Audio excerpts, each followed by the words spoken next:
میں ہوں احمد شاہین اور آج میں آپ کو سیر کروا رہا ہوں سمرقند کی۔ جی ہاں، وہی سمرقند جو ایک عرصے تک مسلم دنیا کے تہذیب و تمدن کا امین رہا ہے۔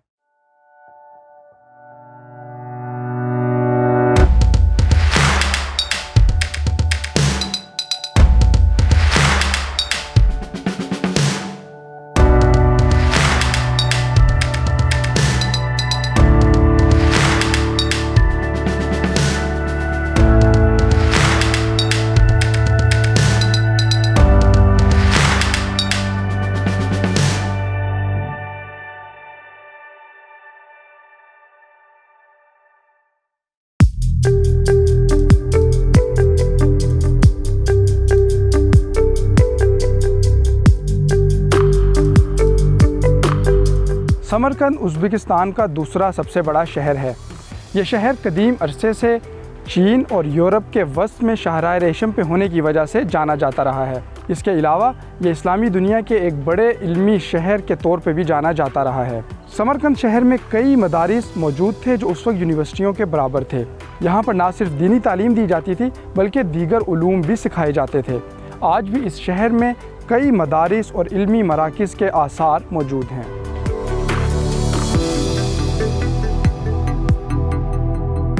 ازبکستان کے قدیم تاریخی شہر بخارا سے سمرقند تک ٹرین کا سفر ہر لحاظ سے دلچسپ ہے۔ تیز رفتار ذرائع آمد و رفت نے گو فاصلے سمیٹ دیے ہیں، لیکن کچھ مناظر پر اب بھی یہ گمان ہوتا ہے کہ وقت تھم گیا ہے۔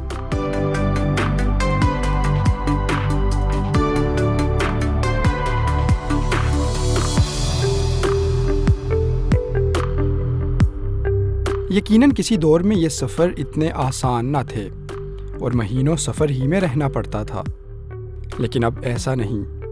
وقت کی بچت کے ساتھ ساتھ بھرپور سہولیات نے سفر کو آسان بنا دیا ہے اور شاید مزیدار بھی۔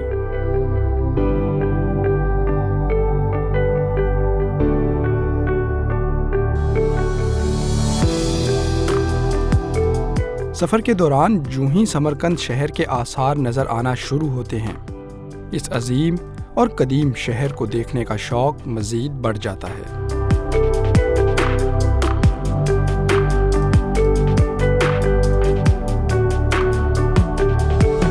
ماہرین آثار قدیمہ کے مطابق سمرقند شہر کی ابتدا افراسیاب نامی بستی سے ہوئی، جس کے کھنڈرات آج بھی شہر کے شمالی مضافات میں دیکھے جا سکتے ہیں۔ وقت کے ساتھ آہستہ آہستہ شہر ترقی کرتا رہا، لیکن در حقیقت اس کی قسمت اس وقت کھلی جب یہ شہر تیموری سلطنت کے بانی امیر تیمور کا انتخاب ٹھہرا اور اس نے سمرقند کو اپنی سلطنت کا دارالحکومت بنا دیا۔ اس دور میں شہر نے کافی ترقی کی اور یہاں بھرپور معاشی و تعمیراتی سرگرمیاں انجام پائیں۔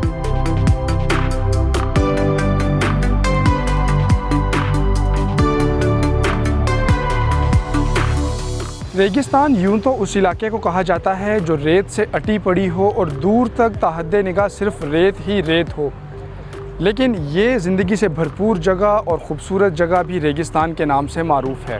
یہ جگہ سمرقند شہر کے وسط میں واقع تھی اور عموماً اسے عوامی اجتماعات کے لیے استعمال کیا جاتا تھا، جبکہ یہاں سے حکومت کی جانب سے عوام کے لیے پیغامات بھی پڑھ کر سنائے جاتے تھے۔ یہ جگہ 3 اطراف سے 3 مدرسوں میں گھری ہے، جو یقینی طور پہ تیموری سلطنت کے دوران مسلمانوں کی علم سے محبت کا جیتا جاگتا ثبوت ہے۔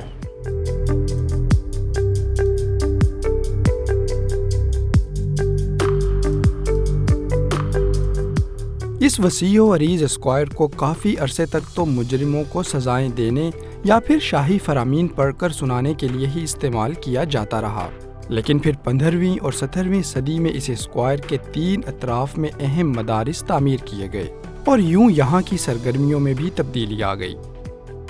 ریگستان اسکوائر میں موجود مدارس کے نام تلہ کوری مدرسہ، الوغ بیگ مدرسہ اور شیر دور مدرسہ ہیں۔ یہ مدارس اہم تعلیمی ورثہ ہونے کے ساتھ ساتھ فن تعمیر کی بھی معراج ہیں۔ اگرچہ یہ عمارتیں آج تو اپنے اصل مقصد کے لیے زیر استعمال نہیں، لیکن پھر بھی ان تاریخی عمارتوں اور اس اہم جگہ کو دیکھنے سیاح بڑی تعداد میں یہاں کا رخ کرتے ہیں۔ اور صرف دن ہی نہیں، رات کو بھی یہاں میلے کا سا سماں ہوتا ہے، خصوصاً اس وقت جب یہاں زبردست لائٹ شو پیش کیا جاتا ہے۔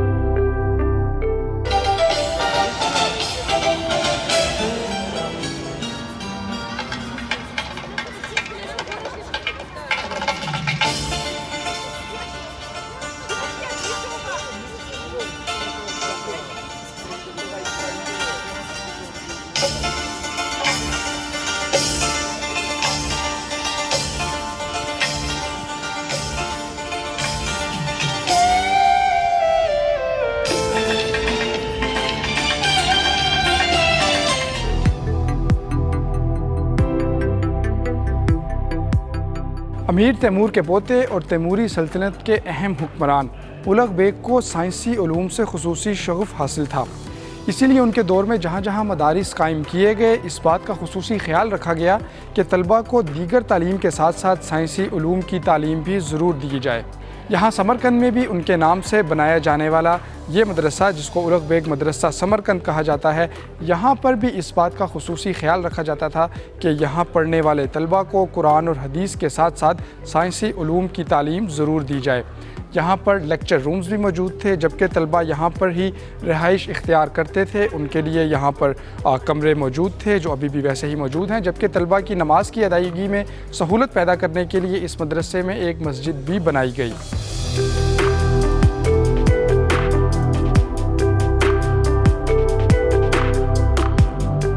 اولغ بیگ مدرسہ ریگستان اسکوائر پر موجود عمارتوں میں سب سے قدیم ہے۔ اس کی تعمیر 1417 سے 1420 کے دوران ہوئی۔ مدرسے کی عمارت 4 ایوانوں اور 4 میناروں پر مشتمل ہے، جن کے درمیان میں ایک وسیع صحن موجود ہے۔ اس صحن کے اطراف میں مسجد اور حجرے موجود ہیں، جہاں طلباء کے لیے تعلیمی سرگرمیوں کا انعقاد ہوتا تھا۔ لیکن اب اس صحن کے گرد برآمدوں اور چھوٹے چھوٹے کمروں میں تحائف اور یادگاری اشیاء کی دکانیں ہیں۔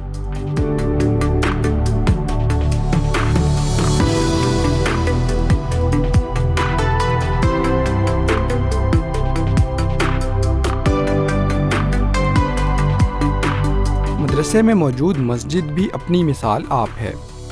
اس کی خوبصورتی اور جاہ و حشم سے اس خطے میں مسلمانوں کے سنہرے دور کی جھلک بخوبی نظر آتی ہے۔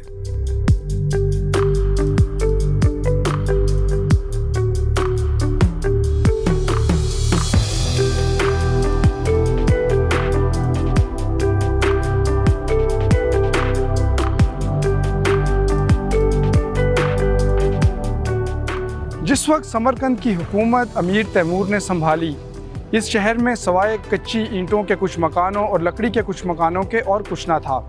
لیکن جیسے ہی یہ شہر تیمور کے ہاتھ میں آیا، اس نے ان کچی اینٹوں کے شہر کو ایشیا کا روم بنا دیا۔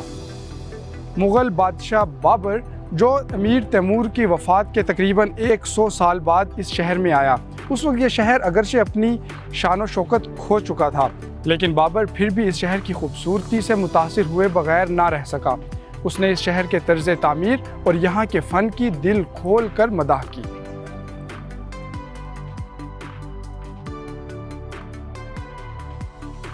یہاں آنے والا ہر فرد یقیناً سمرقند کی خوبصورتی اور اس کے سحر میں مبتلا نظر آتا ہے۔ یہاں کی آب و ہوا، قدرتی مناظر اور پرشکو عمارتیں کسی جادو نگری کا سا منظر پیش کرتی ہیں۔ گویا سمرقند حقیقت میں ایک ایسا طلسم ہے جس کا فقط نام ہی آپ کو اپنی جانب کھینچتا اور اسے اپنی نظروں سے دیکھنے کے لیے بےتاب کرتا ہے۔ اور اس سب کا صحرا اگر اس شخص کے سر باندھا جائے تو بے جا نہ ہوگا جس نے اس شہر کو مشرق کے سر کا تاج بنایا۔ جی ہاں، امیر تیمور، جو اب ریگستان اسکوائر سے کچھ ہی دور ایک پرسکون، خوبصورت اور شاندار عمارت میں ابدی نیند سو رہا ہے۔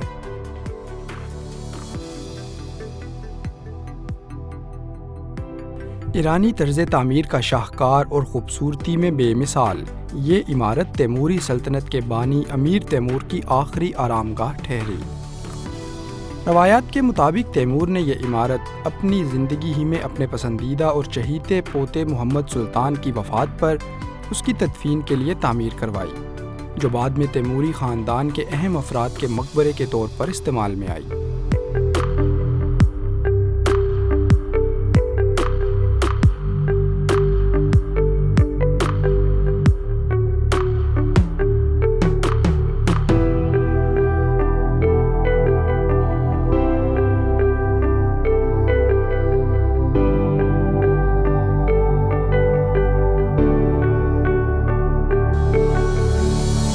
یہاں امیر تیمور کے علاوہ اس کے 2 بیٹے اور 2 پوتے بھی مدفون ہیں، جن میں تیموری سلطنت کے معروف حکمران اولوغ بیگ بھی شامل ہیں۔ اس عالیشان جگہ پر تاریخ کا وہ عظیم جنگجو حکمران دفن ہے جس نے صرف وسطی ایشیا ہی نہیں بلکہ دیگر خطوں پر بھی گہرے نقوش چھوڑے۔ امیر تیمور نے جس تیموری سلطنت کی بنیاد رکھی، وہ سلطنت تقریباً 200 سال تک قائم رہی۔ ان عظیم کارناموں کی وجہ سے آج بھی ازبک قوم تیمور کو اپنا ہیرو مانتی ہے۔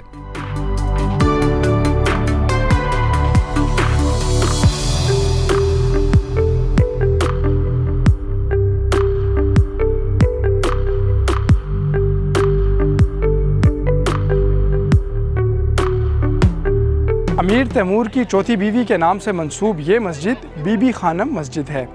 تاریخ میں یہ اپنے طرز تعمیر اور بناوٹ کی وجہ سے کافی مشہور ہے۔ کچھ مورخین کا کہنا ہے کہ امیر تیمور کی بیوی یعنی بی بی خانم نے یہ مسجد اس وقت تعمیر کروائی جب امیر تیمور سمرقند سے دور فتوحات میں مصروف تھا، جبکہ کچھ مورخین کا یہ کہنا ہے کہ مسجد امیر تیمور نے خود اپنی بیوی کے لیے تیار کروائی۔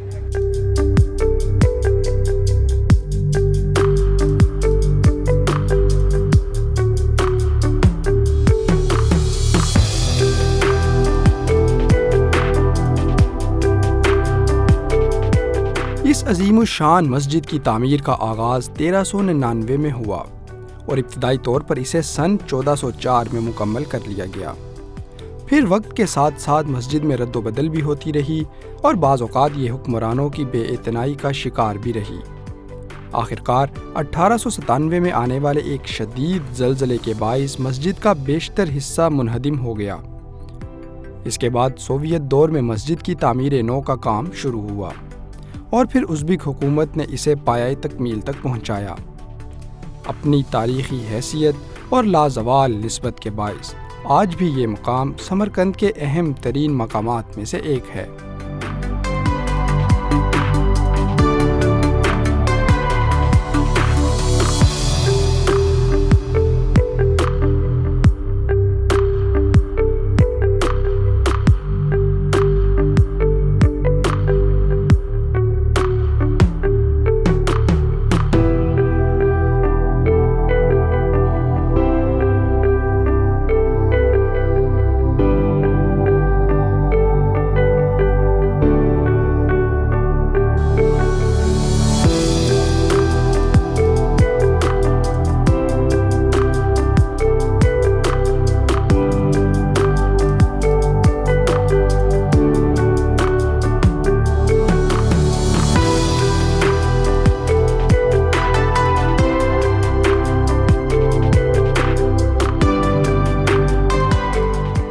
مسجد کے بالکل سامنے ہی بی بی خانم مقبرہ بھی موجود ہے، جس کی عمارت مسجد کے مقابلے میں بالکل سادہ اور الگ دکھتی ہے۔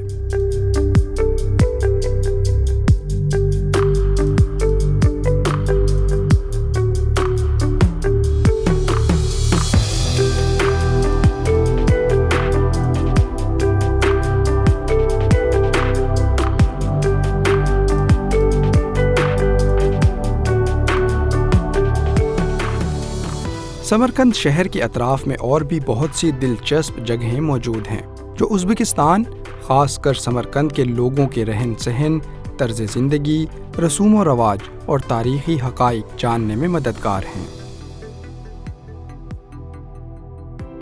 سمرقند میں موجود یہ بریڈ فیکٹری یا نان بنانے کا کارخانہ عرصہ دراز سے اسی کام کے لیے مختص ہے اور یہاں پر بڑے بڑے تندور لگے ہیں جہاں پر سمرقند کے اور ازبکستان کے روایتی نان تیار کیے جاتے ہیں۔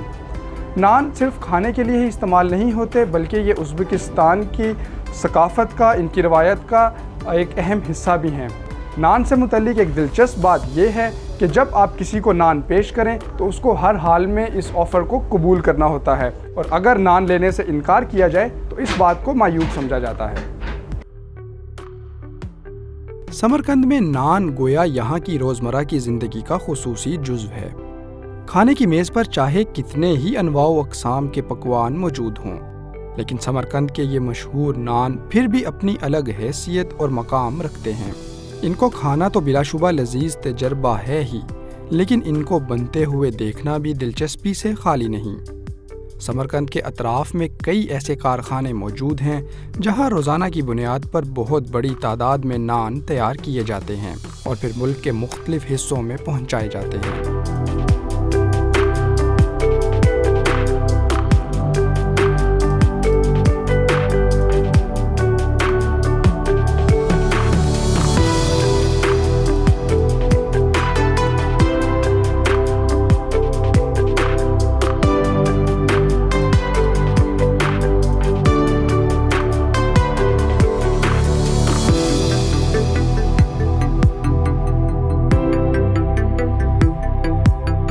سمرقند کی جادوئی سرزمین عجائب اور حیرت سے بھرپور ہے۔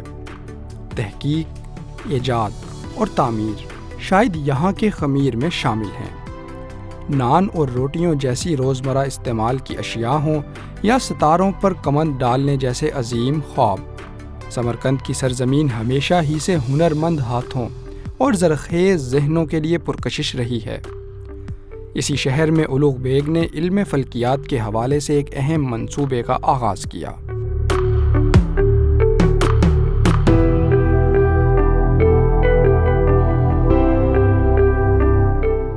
مرزا اولوغ بیگ تاریخ میں ایک ایسے حکمران کے طور پہ جانے جاتے ہیں جو علم دوست تھے، سائنس سے بھی شغف رکھتے تھے، اور اس کے ساتھ ساتھ علم فلکیات میں نہ صرف ان کو عبور تھا بلکہ وہ اس کی ترویج کی بھی کوشش کرتے رہتے تھے۔ سمرقند کے ایک اونچے مقام پر یہاں انہوں نے ایک رصدگاہ تعمیر کی، جس کا مقصد یہ تھا کہ علوم فلکیات کے بارے میں مزید معلومات حاصل کی جا سکیں اور اس فن کی باریکیوں کو جانا جا سکے۔ یہاں پر ابھی بھی اس کے کچھ آثار موجود ہیں۔ علم فلکیات سے اولوغ بیگ چونکہ خود بھی شغف رکھتے تھے اور وہ اس میں کافی ماہر بھی تھے، اس لیے جو نظریات انہوں نے اس دور میں قائم کیے وہ آج بھی بڑے پیمانے پر مانے جاتے ہیں۔ اسی جگہ پر جو رصدگاہ انہوں نے تعمیر کی، اس میں نہ صرف وہ خود علم کے حصول میں مشغول رہتے تھے بلکہ دیگر محققین اور دیگر ماہرین بھی یہاں پر آتے تھے اور اس لیبارٹری سے یا اس رصدگاہ سے فائدہ اٹھاتے تھے۔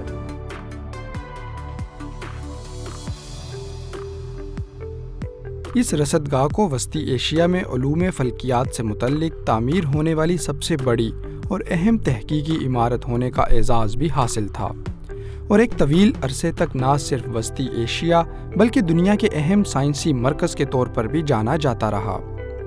یہ رصدگاہ بلا شبہ ایک مسلمان حکمران کی سائنس کے ساتھ عقیدت اور اس کی اہمیت ماننے کا ثبوت ہے۔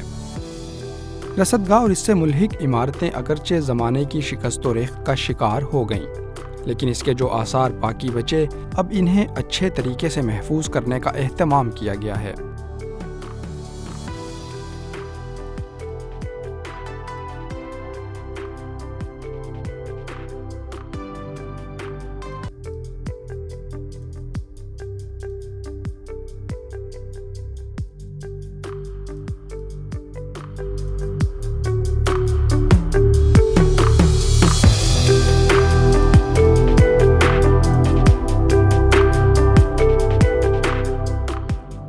ایک طویل عرصے تک یہ سرزمین علم و فضل کی آماج گاہ رہی ہے، اور اسی کا ایک نتیجہ یہ بھی تھا کہ ایک طویل عرصے تک سمرقند میں تیار کیے جانے والا ریشمی کاغذ دنیا بھر میں اپنے معیار اور خصوصیات کی وجہ سے معروف رہا۔ 9ویں اور 10ویں صدی میں فارسی اور عربی کے بہت سارے علمی نسخے ہاتھ سے بنے اسی خاص کاغذ پر تحریر نظر آتے ہیں۔ معروف مغل حکمراں بابر بھی اپنی تحریر میں ایک جگہ اس بات کو بیان کرتا ہے کہ دنیا کا بہترین کاغذ سمرقند میں تیار ہوتا ہے۔ سمرقند کے قریب چھوٹے سے گاؤں میں آج بھی ایک ایسی جگہ موجود ہے جہاں صدیوں پرانی اس روایت کو زندہ رکھنے کا اہتمام کیا گیا ہے۔ درختوں کی چھاؤں اور بہتی ندی کے بیچوں بیچ ایک چھوٹا لیکن خوبصورت، صاف ستھرا اور عظیم میراث سے بھرپور کارخانہ موجود ہے، جہاں ہاتھ کی مدد سے کاغذ بنانے کے عمل کا مشاہدہ کیا جا سکتا ہے۔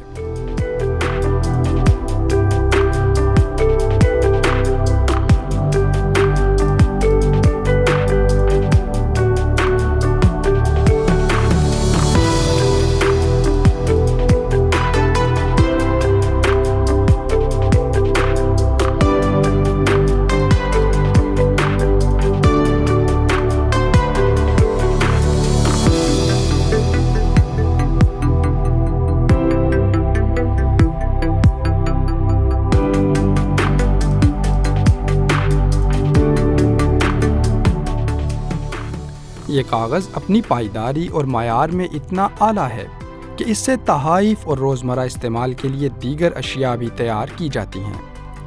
یہاں کاغذ کی مدد سے بنائی جانے والی اشیاء میں گڑیاں، تھیلے، بٹوے، یہاں تک کہ ملبوسات بھی موجود ہیں۔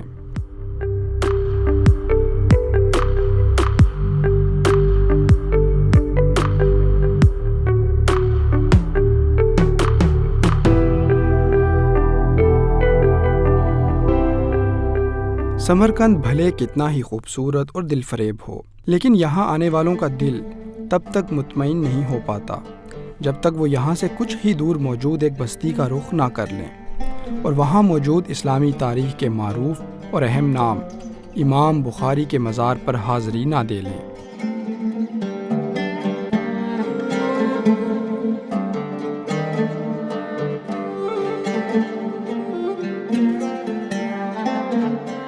امام بخاری کا مزار یہاں پر سمرقند میں سب سے اہم اور متبرک جگہ ہے۔ امام بخاری اسلامی تاریخ میں اہمیت کی حامل شخصیت ہیں جو کسی تعارف کے محتاج نہیں۔ آپ اسلامی دنیا میں ایک ممتاز جگہ رکھتے ہیں۔ امام بخاری اگرچہ بخارا میں پیدا ہوئے اور انہوں نے ابتدائی تعلیم بھی وہیں سے حاصل کی، لیکن اس کے بعد حصول علم کے لیے مختلف جگہوں کا سفر کیا۔ آپ مکہ اور مدینہ جیسے مبارک شہروں میں بھی رہائش پذیر رہے۔ امام بخاری کی کتاب صحیح بخاری اسلامی دنیا میں مستند ترین کتابوں میں مانی جاتی ہے۔ آپ نے اپنی پوری زندگی نبی اکرم صلی اللہ علیہ وسلم کی احادیث کو جمع کرنے میں اور اس کی ترویج میں، اس کی اشاعت میں گزار دی۔ آپ کے درس حدیث میں ایک وقت میں 15 ہزار تک افراد شامل رہتے تھے۔ امام بخاری کا مزار سمرقند شہر سے تقریباً 25 میل کے فاصلے پر موجود ایک بستی میں واقع ہے۔ کافی عرصے تک یہاں صرف مزار ہی تھا، لیکن پھر اسے ایک بڑے کمپلیکس کی شکل دے دی گئی، جہاں مسجد، مدرسہ، لائبریری اور میوزیم بھی موجود ہے۔ مزار کا احاطہ کافی وسیع ہے۔ مزار کی عمارت خوبصورت سبز، نیلی اور سفید ٹائلوں سے مزین ہے۔ مزار کے گرد 4 ستون موجود ہیں، جبکہ چھت پر خوبصورت گنبد بھی تعمیر کیا گیا ہے۔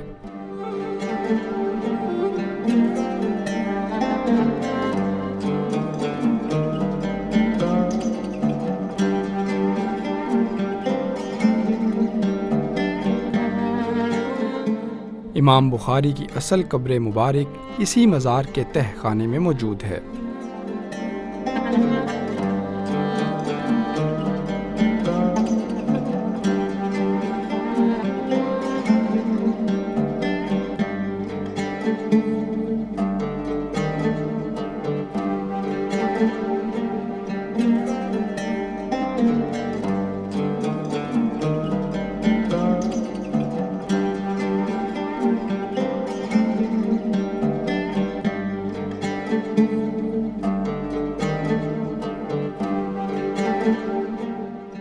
کمپلیکس میں موجود میوزیم میں مختلف ممالک کے سربراہوں، حکمرانوں یا وفود کی طرف سے مزار پر پیش کیے جانے والے تحائف محفوظ کیے گئے ہیں، جبکہ یہاں قرآن پاک اور دیگر اسلامی علوم پر مشتمل نایاب نسخے بھی موجود ہیں۔